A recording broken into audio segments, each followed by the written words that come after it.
In the autumn of 1887, in a mining camp turned small town at the foot of the Bitterroot Range in western Montana Territory, a blacksmith's forge stood dark for the first time in 11 years.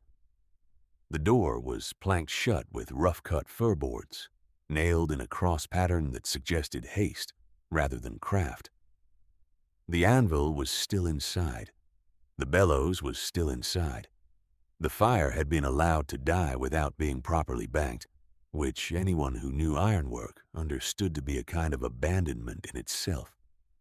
A man named Harlan Croft had worked that forge since the camp's earliest years, and one morning in September he had simply not opened.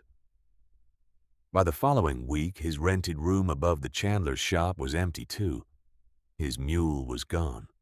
His tools chest was gone. Harlan Croft was gone. The town of Sutter's Notch spent about 3 days discussing it, and then moved on to other concerns. There was ore to move, timber to mill, and a new assay office being built on the north end of Front Street. A blacksmith's departure was a nuisance, not a mystery. Another one would come. The forge itself remained. The owner of the lot, a land agent named Doyle who operated out of Helena, had no interest in managing the property from that distance, and by the following spring he had listed it for auction as an encumbered lot with existing structure and contents. The morning of the auction, a young woman stood at the back of the small crowd gathered in front of the forge. Her name was Nora Voss. She was 27 years old, slight in build and precise in her movements, wearing a cream floral pioneer dress and a vivid red wool shawl against the October chill. She had ridden 3 days from the town of Fallon to be there. She had $9.40 in her coat pocket, all of it accounted for. Nora Voss had grown up in a smithy. Her father, William Voss, had worked iron in eastern Nevada for 22 years, and from the time she could reach the handle of a rasp, he had put tools in her hands and explained what each one was for. He had taught her to read the color of heated metal the way a reader reads a page, the dull red of iron not yet ready, the bright orange where it would move, the near white where it would yield to any form you chose to give it. He had taught her to set a fire correctly, to bank it correctly, to understand the bellows not as a tool of brute force, but as a measure of breath, coaxing rather than demanding. He had died of a lung complaint 3 years prior, and he had left her his tools. She was not in Sutter's Notch to mourn. She was there because a working forge in a mountain mining town was worth considerably more than what an absent land agent from Helena was likely to know, and because she had read the auction notice in the Fallon paper and understood something the bidders in this crowd almost certainly did not. A forge abandoned in haste, with its major equipment still inside, was not a stripped property. It was a sealed one. The auctioneer opened the bidding at $4 for the lot, the structure, and all contents not claimed by prior lien. 2 men in the crowd laughed at something between themselves. One of them bid $4.50. A second bid $5. The first man shrugged and stepped back. Nora raised her hand at $5.25, and when no further bids came, the auctioneer's gavel fell. She heard one of the men say something about the lady buying herself a heap of nails. She did not turn around. If you have ever stood outside a thing that everyone else had already decided was worthless and felt with some certainty that they were wrong, you will understand the particular quality of her patience that morning. She waited until the crowd had dispersed before she walked to the forge door and pulled the first plank. The interior smelled of old iron and coal dust, and something beneath those smells, something she could not immediately name. Lanolin, perhaps, from the grease used to keep cut ends from rusting, or the particular damp stone smell of a fire pit that had gone cold in wet autumn air. The forge pit was centered in the main room. The hood above it darkened with years of smoke that had built up in slow annual layers, the newest a fine gray-black and the oldest a deep brown, that had been there long enough to harden into the stone of the hood itself. The anvil stood on its oak block where it had always stood. The block was dry and tight, the grain running vertical the way a good smith set them, to absorb the blow rather than split under it. The anvil face had a faint wear track down its center from years of work, the surface dulled to a pewter color that told her the iron had been used consistently and without abuse. Along the western wall, a long workbench held a scatter of tools, some of them good and some of them ordinary. A selection of tongs in graduated sizes, from small bolt tongs no wider than her thumb to a pair of heavy flat-jaw tongs for plate work. A pair of swage blocks, one round channel and one square, both showing the characteristic dull gray of iron that has been heated and cooled many times. A heading tool still fitted to a hardy shank, seated in the anvil's square hole, as if it had been set down in the middle of a job and not moved since. On a separate hook near the bench end, a set of punches and chisels, their faces showing use but not abuse, the edges maintained rather than allowed to roll over.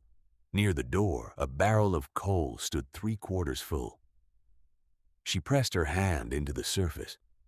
It was dry. Whoever had loaded it last had covered it properly. She stood in the center of the room for a long time before she moved. There was a particular quality to a smithy that had been closed and unworked, a held stillness distinct from mere quiet. The building had not settled into silence the way an empty house settles, with a gradual loss of its own warmth. It still smelled of the work it had been built to do. The tools were put away, not abandoned. The coal was dry and ready. The coal barrel was the first thing she checked, because her father had kept his records there, not in the barrel itself. Behind it, William Voss had explained this to her when she was perhaps 9 or 10 years old, in the matter-of-fact manner he used when teaching her things he considered essential.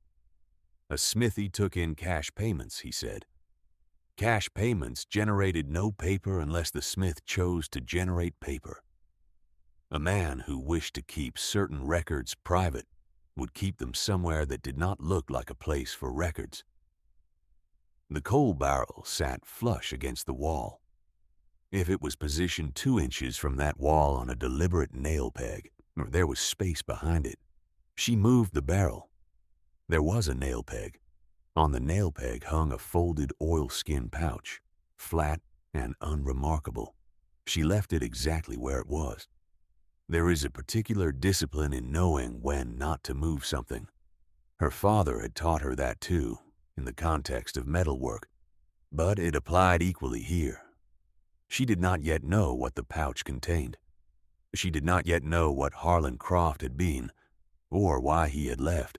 She knew only that a man had abandoned a working forge with coal in the barrel and tools on the bench, which meant he had left in a state of either fear or shame, and that he had left something behind that he had taken pains to conceal. She spent the first week in Sutter's Notch without touching the oilskin pouch.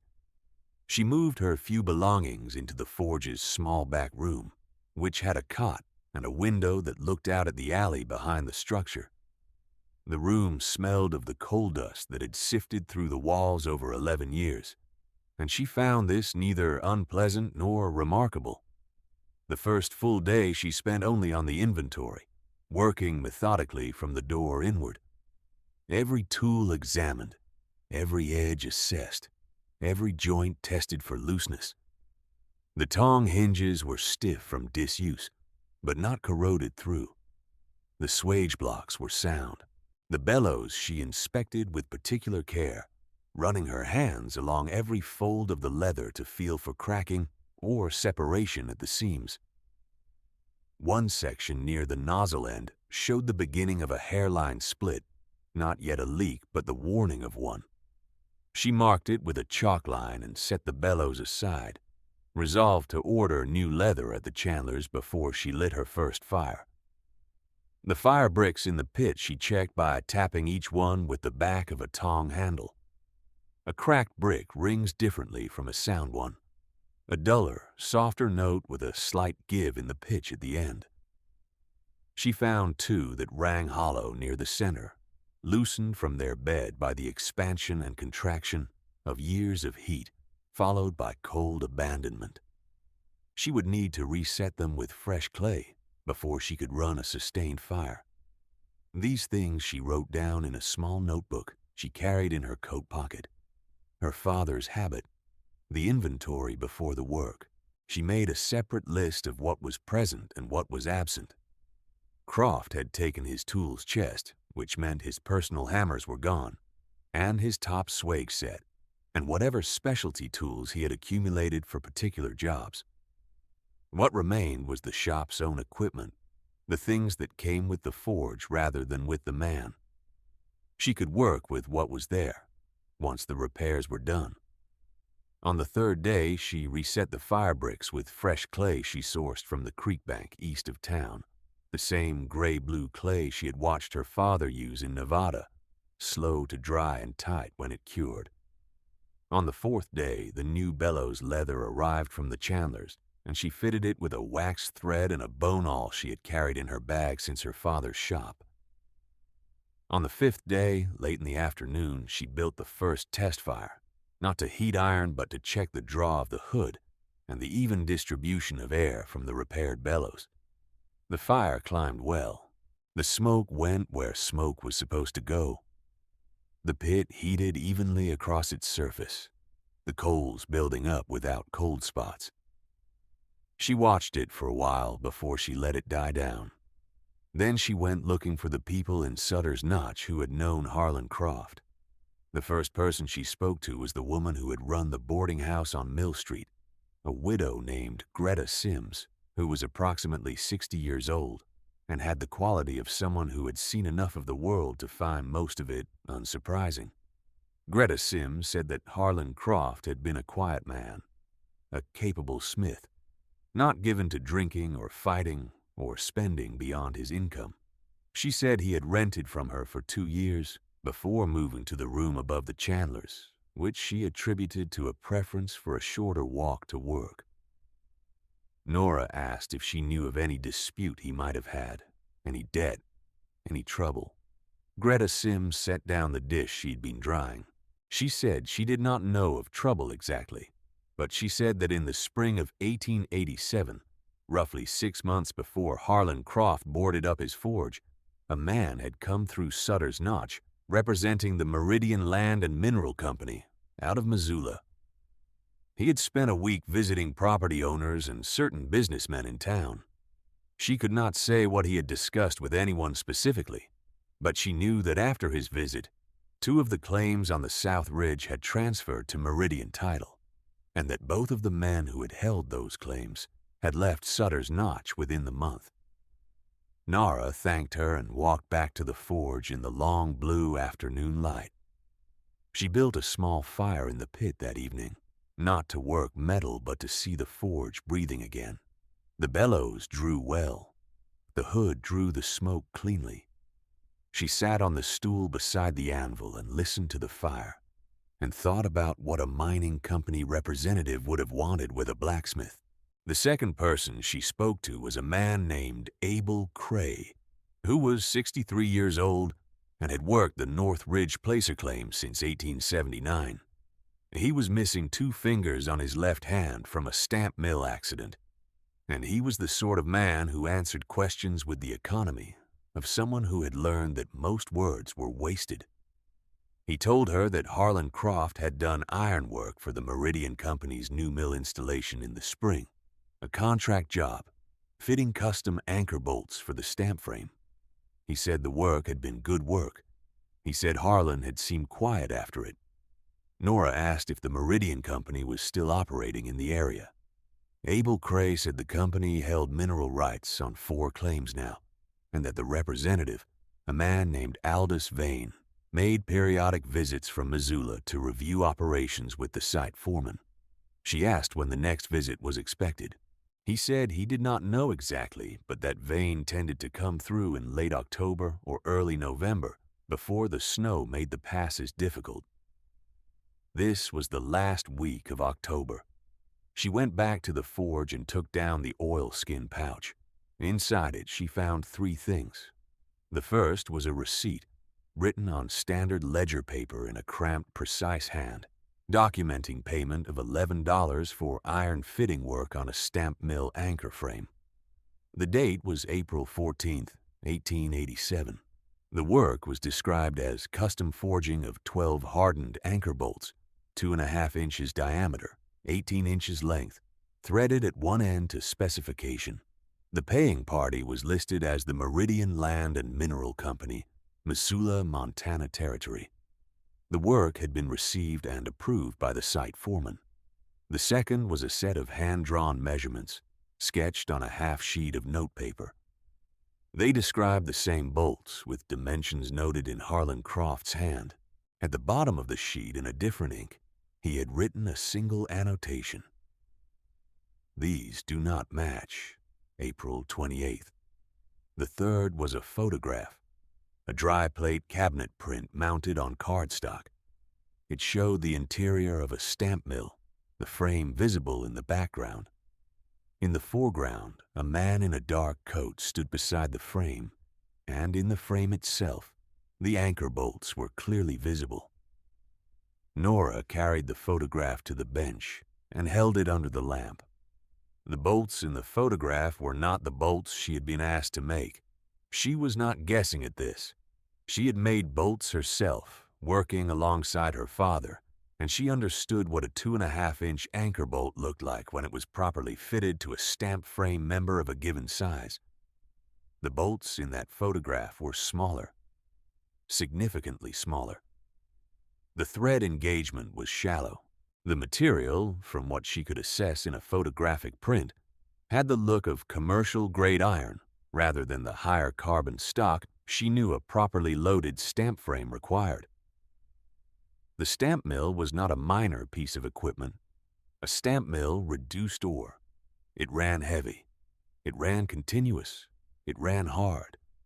An anchor bolt that failed in a stamp mill could bring the frame down, and a frame coming down under load was not a small event. She sat with this for a time. Harlan Croft had made the specified bolts. Someone had replaced them with inferior ones. And Harlan Croft, who understood what inferior stamp mill hardware meant, had written down that they did not match, and had then sealed the record behind his coal barrel and left. She thought about this with the care it deserved, not rushing it, not naming conclusions before the evidence warranted them. The photograph and the measurements were not proof of who had made the substitution. They were proof that a substitution had been made. They were proof that Harlan Croft had known it. She needed one more thing. The next morning she went to see Abel Cray again. She asked him if the Meridian stamp mill had ever had a frame failure. He looked at her steadily. He said that in July, 3 months after the mill had begun operation, a lower frame member had cracked on the number 2 stamp. The mill had been shut down for 2 weeks for repairs. The company had attributed the failure to a manufacturing defect in the casting. Nora asked if anyone had examined the anchor bolts at the time. He said he didn't know. She asked if anyone at the Meridian operation would have the original procurement records, the written specifications for the ironwork contract. He said the site foreman, a man named Garth Pell, kept records at the mill. She thanked him. She walked back to the forge and opened it for the day's work. If you are wondering why she did not simply bring the photograph and the measurements to a lawman and lay them on a desk, the answer is that she understood something about the difference between what a piece of evidence shows and what it proves. A blacksmith's receipt, a hand-drawn dimension sheet, and a photograph that showed bolts in a mill frame were not, in themselves, a case. They were a story. The specifications Harlan Croft had been given, the specifications he had met, were documented in that receipt. What she needed to establish was whether the bolts currently in the Meridian mill matched those specifications, or whether they matched the smaller dimensions annotated on that notepaper. She needed to see the bolts. She spent 2 days first building her reputation in Sutter's Notch. She opened the forge properly, took in 2 repair jobs from a freighter who needed a wheel hub refitted, and did the work cleanly and quickly. Word moved in a small town. By the 3rd day, the freighter had recommended her to a man who needed a set of gate hinges hung, and she took that job too. On the 4th day, she rode out to the Meridian stamp mill with a set of her father's calipers in her coat pocket. The site foreman, Garth Pell, was a broad man of about 50 with the kind of face that gave nothing away without intention. He watched her ride in and asked her business. She said she was the new smith in Sutter's Notch and had heard the mill had experienced some ironwork trouble, and she wanted to introduce herself in case they had repair work available. He let her in. She spent 40 minutes at that mill. She spoke with Pell about his equipment and his maintenance needs. She asked to see the stamp frame, as any smith assessing potential work would. He showed her. She used the calipers while his back was turned for 30 seconds, checking the thread pitch on an accessible anchor bolt at the base of the near frame member. The caliper jaw seated cleanly.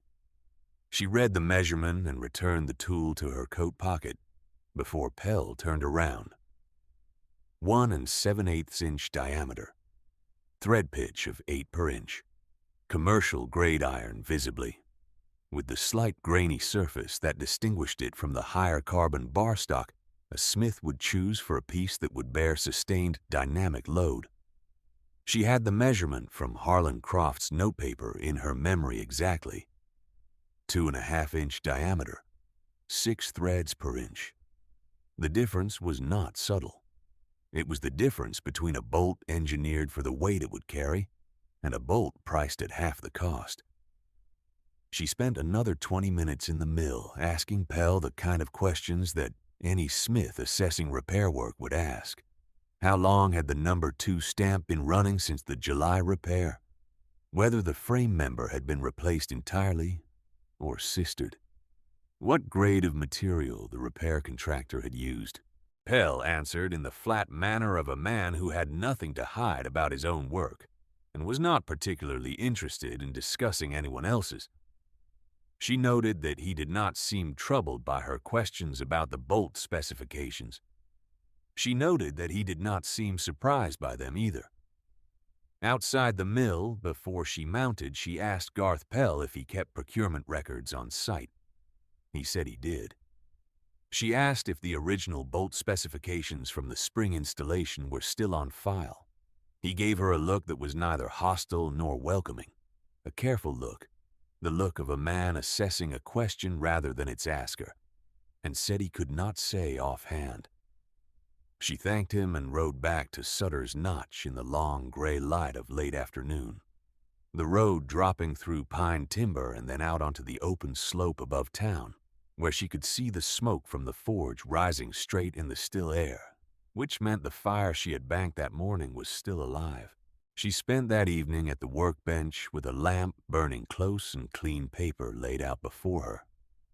She wrote the way her father had taught her to document a job, completely and in order, with dimensions, dates, and the source of each fact named clearly.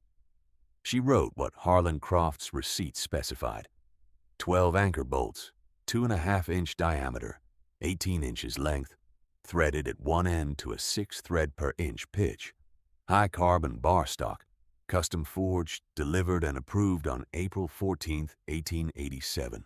She wrote what her calipers had measured at the Meridian Mill on the 24th of October, 1887.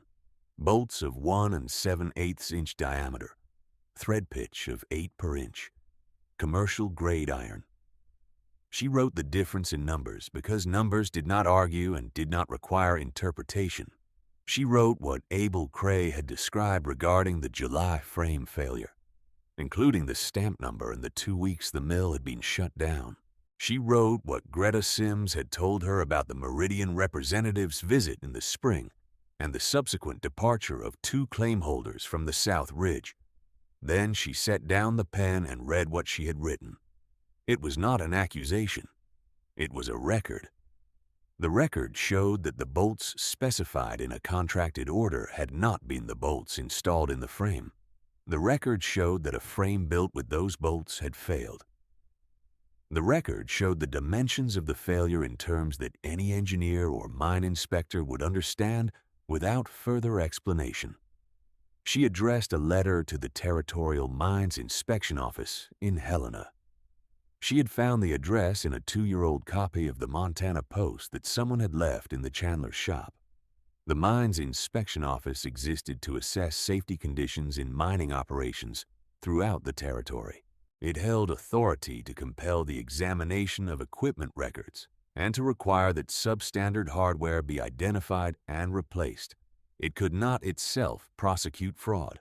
What it could do was establish on official record whether the ironwork in the Meridian Mill matched the contracted specifications. And once that record existed, it could be placed in the hands of people with different authority. She wrote the covering letter carefully and without flourish. She described the discrepancy between the contracted specifications and what she had measured at the mill. She enclosed Harlan Croft's receipt and the annotated dimension sheet, both originals. She stated her qualifications plainly. Trained in ironwork from the age of 8, daughter of William Voss of Fallon, Nevada, who had worked iron for 22 years. Her instruction continuous and practical, rather than theoretical. She stated the basis of her measurement and the tools she had used. She did not theorize about who had made the substitution or why. She stated only what she had found and what the difference between the two sets of specifications meant for a stamp frame running under full operational load, which was that the anchor capacity was insufficient, the thread engagement too shallow to hold under repeated impact, and the material not rated for the fatigue the application demanded. She sealed the letter and the enclosures in oilskin against the weather and gave it to the stage driver the following morning. Aldous Vane arrived in Sutter's Notch 4 days later, exactly as Abel Cray had predicted. Nora knew he had arrived because she could see the hotel from the forge window, and she watched a man in a dark town coat descend from the afternoon coach with 2 leather cases and the manner of someone who traveled regularly and had opinions about the quality of lodging available. She went back to her work. She was fitting a set of replacement tire irons for a wagon wheel, and the work required her attention.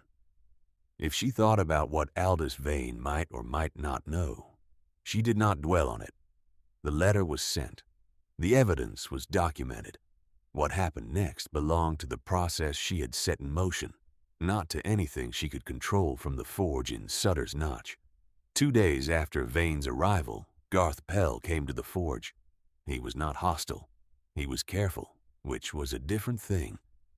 He stood in the doorway with his hat in his hands and told her that the Meridian Company's site records showed a procurement order for bolts to a specification of 1 7/8 inch diameter at 8 threads per inch, which was the commercial standard for a frame of that mill's weight class. She looked at him steadily. She asked him what specification the original contract with the previous smith had called for. He said he could not locate that contract.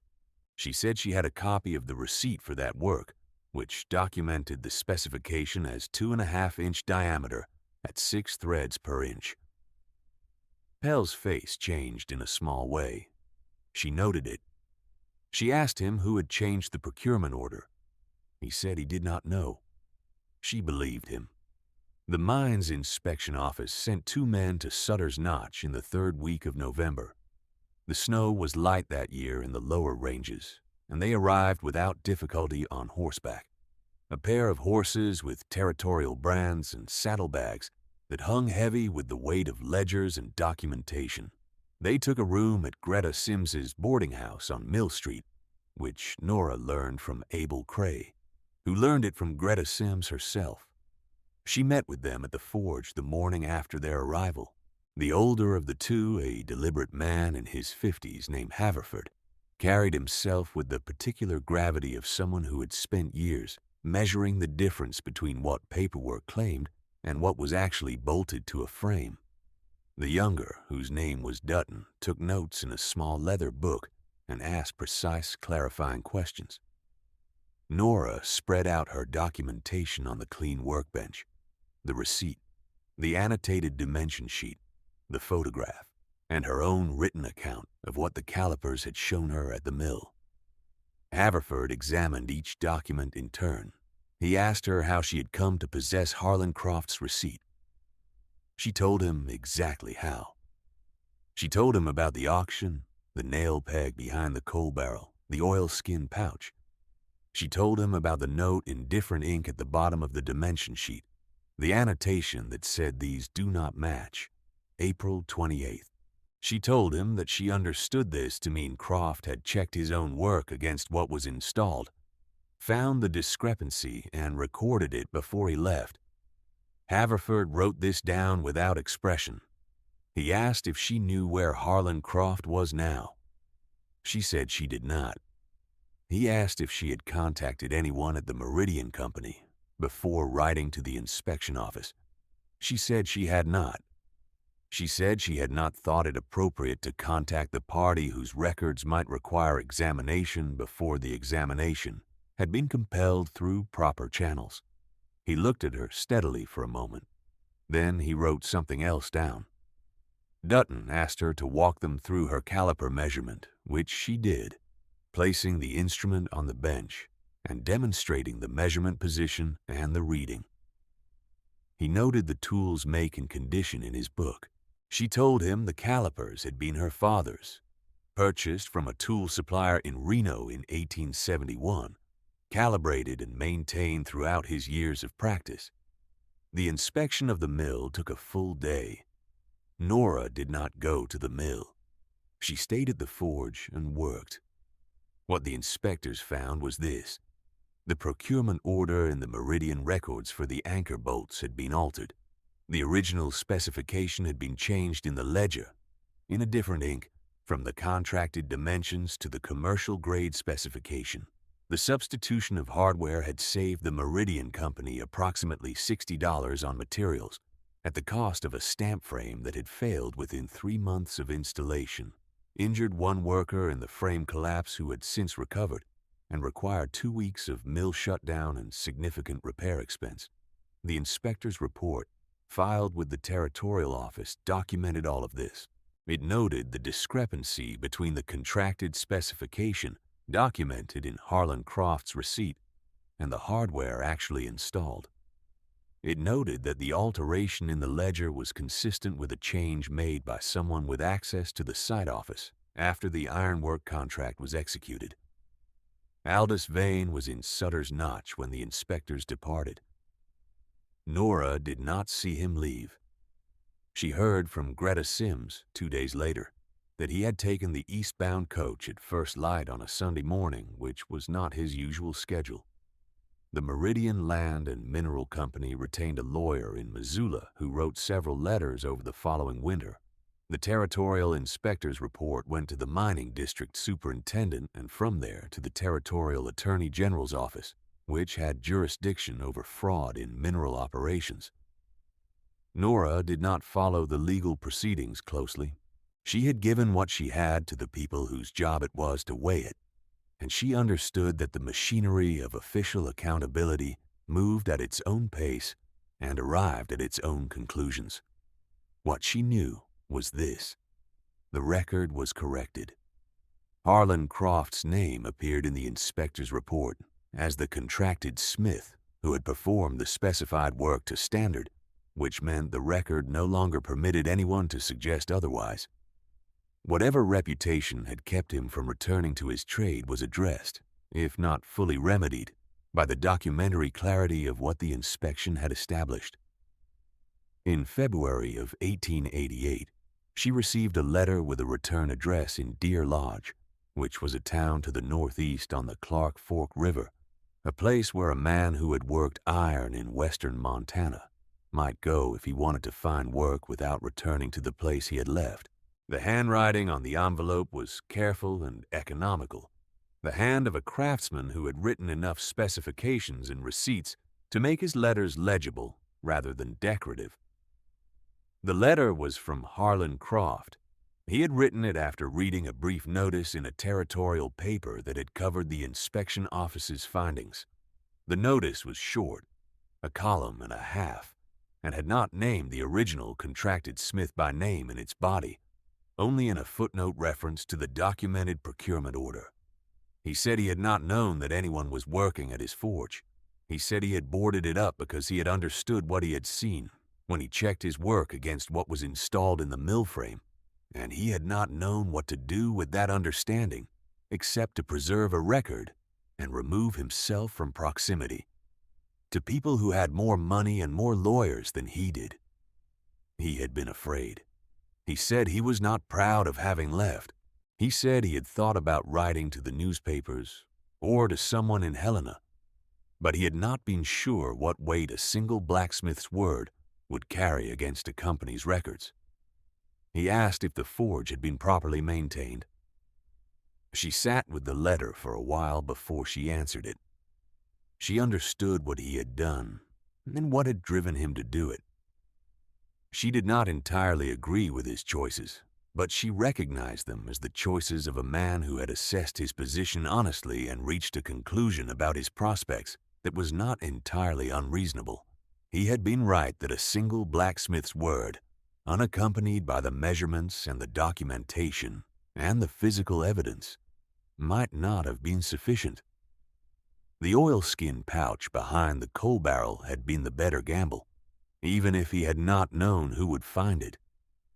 Nora wrote back in the same economical hand. She told him the bellows leather was new, that the fire bricks in the pit were sound and well set, and that she had replaced 2 of the tong rivets that had been worn close to failure. She told him the tools on the bench had been cleaned and properly oiled and were in good working order. She told him the coal barrel was approximately half full. She told him she had opened the forge for business in November and had taken in steady work since, and that the accounts were in order. She did not tell him to come back. That was not her decision to offer. The forge was hers now, purchased at auction and paid for by work performed in the months since. What she offered was the truth of its condition, which was the only thing she had authority to speak to. She did not hear back from Harlan Croft that winter. She heard from him in the spring, a single line on a postal card, saying only that he was glad the bellows was sound and that the fire bricks had been reset correctly.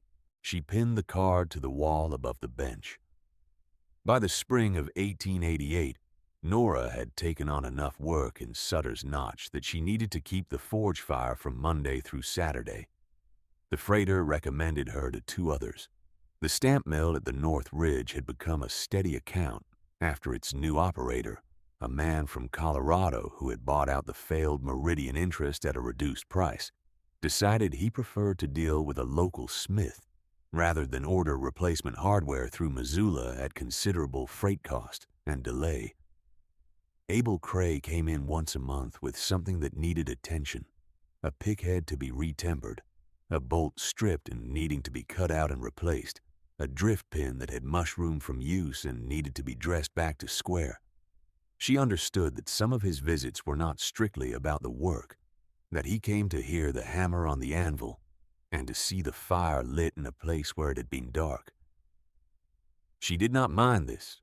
The photograph Harlan Croft had taken of the stamp mill still sat on the workbench in its cardboard mount, because she had not yet decided what to do with it. It had served its purpose. What it showed was a thing that had been wrong and was now corrected. It belonged to a record that existed now in a territorial office file in Helena, stamped with official notation and numbered for retrieval. She thought about this sometimes in the particular quietness that settles over a smithy when the fire is built up and the work is steady. The sound of the hammer on iron filling the room, the way certain sounds fill certain rooms and make them whole. Her father had worked a forge for 22 years, and what he had passed on to her was not just the handling of tools or the reading of heat. It was the understanding that a thing made correctly made to specification and to the grain of its material, does not require anyone to defend it afterward. It simply holds. The boards Harlan Croft had nailed across the door were still leaning against the outside wall of the forge, seasoned now by 2 winters of weather. She had not moved them. They were good fir, and she was not wasteful. When the ground softened enough in April for postwork, she used them for the gate she put up at the forge entrance. She set the posts herself, tamped the gravel, fitted the hinges she had made over the winter from the last of Croft's iron stock. The gate swung level on its first try. Her father had taught her to take that as a sign not of luck, but of patience, that you had measured correctly, that you had listened to what the material required and given it exactly that, neither more nor less, that the thing you had made would hold because you had not asked it to hold what it could not. She swung the gate once, open and closed, and went back inside to tend the fire. There are people who have been dismissed so completely, so long, and by so many, that they have almost come to believe the verdict. She was not one of them. She had never required anyone's verdict on her work. She required only the work itself, and the fire, and the morning coming through the forge window onto the face of the anvil, which was old iron, and did not need any particular ceremony to be exactly what it was. The gate held through the spring and through the summer, and through the autumn that followed. It was still holding when the first snow came to the Bitterroot that year, settling on the top rail and the latch plate in the particular silence that snow brings to iron, which is a silence that does not ask for anything except to be noticed. She noticed it. If a story like this one has stayed with you, consider leaving a word below about a place you held onto when most would have let go. And if you find value in these accounts of ordinary people doing extraordinary work in silence, there is another waiting for you when this one ends. The gate held through the winter. It would hold through many more.